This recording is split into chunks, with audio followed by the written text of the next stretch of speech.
next one is called My Brother, and it says, "It is the end of yet another long summer, spent alone in this room, sitting in this chair, staring out of the window, waiting for the leaves to change color and begin to fall. I watch my loneliness fading with this beautiful show of colors, as the leaves start to form piles that cover the ugly gray concrete floor, giving it the life it has been waiting for. Oh, Brother Autumn, where have you been? What took you so long, my dearest? I watch my beloved rain pouring down. It drops softly, caressing what they find on their way to the ground. The coldness of the moment warms up my heart. Oh, my darling, stay for a while now, and tell me the most inspiring tales from all the places you have visited since you left me. Hope you bring some good news, at least some fresh ones, some different ones, as it is time for renewal. Oh, please come in. I have a seat by my side. I have missed you. I have missed you so much. I don't want to waste our time with my summer. I am afraid our encounter will be brief. You always bring the most wonderful stories with you. Oh, please, let me see them written in the sky by the aging sun rays. Let me hear them read out loud by the confident wind. Let those last sun rays caress my heart. Let that uplifting wind clear my soul. Deep were the oceans you swam in, high were the mountains you climbed, long were the paths you walked on. Cold were the hearts you embraced, just like mine. Oh, brother, I wish you could take me with you. I wish I could swim the same oceans, climb the same mountains, walk the same paths, and, who knows, find a heart to embrace, a heart besides my own, a heart to love. Why don't you, my dearest brother, have a human heart? It would be so much easier. I would be able to stop seeking one. I would be able to stop longing for one. Oh yes, my beloved company, I know that stopping means dying. I know that stopping means never seeing you again. And that about the only reason that keeps me alive, the only reason why I carry on, the only reason I find air to breathe, I shall whisper a promise. I shall never doubt your love. I shall never doubt love. I shall never doubt myself. And that was by Rosemary Serenity. Thank you very much, Rose. I ate children. I got a cat instead, sitting on the windowsill, watching me with hypnotic eyes, playing with the beads. I hate children.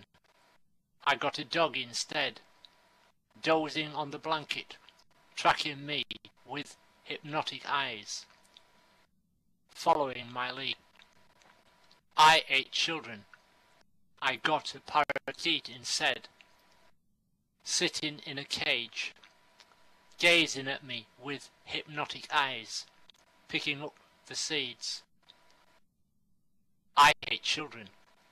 I got a goldfish instead, swimming in the bowl, staring at me with hypnotic eyes, snapping at the feed. At the night, the cat curls at my feet. The dog under my bed retreats. The goldfish and the parakeet I cover with some sheets. I ate children. By Morgue McMillan. Thank you, Morgue.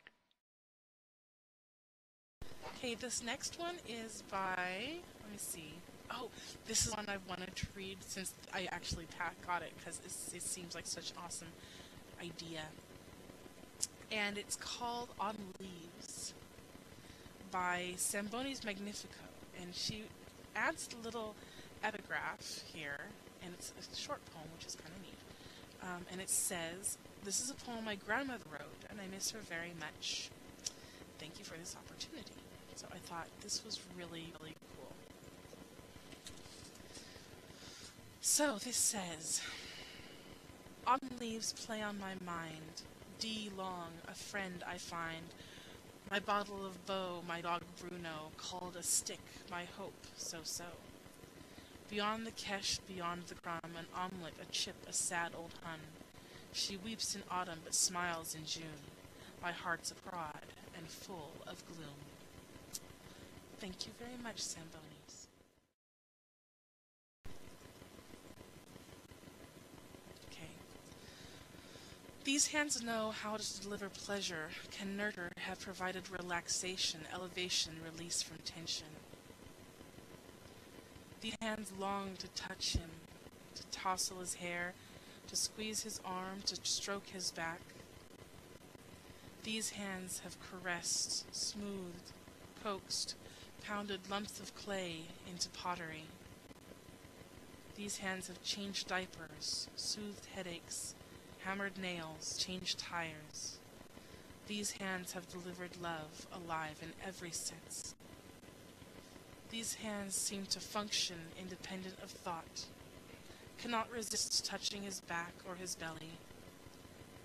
These hands want to feel his form, to encourage him, to invite him to reach for these shoulders, these arms, this face. They are inviting his hands to come play, yet he still seems to remain untouched. And it is Touches by Stosh Quartz. This poem is called Where Poets Find Words by Klannex Northmead. Poets, it's said, find words in their head, though like random raindrops they must be collected. They experiment much with order and such, till the meaning they line up connected. In this fanciful realm, as you sit at the helm, and inspire words flow with objective.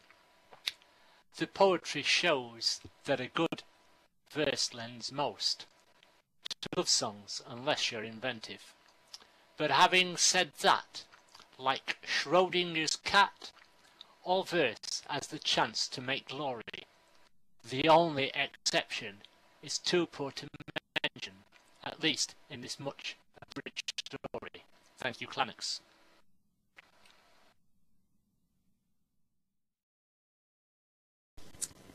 Fat drops splat on leaves and undergrowth, breaking into smaller drops, blending with the forest floor below, seeping into sand and sod and mulch, dead leaves and new growth, mosses and lichens, small ferns and violets.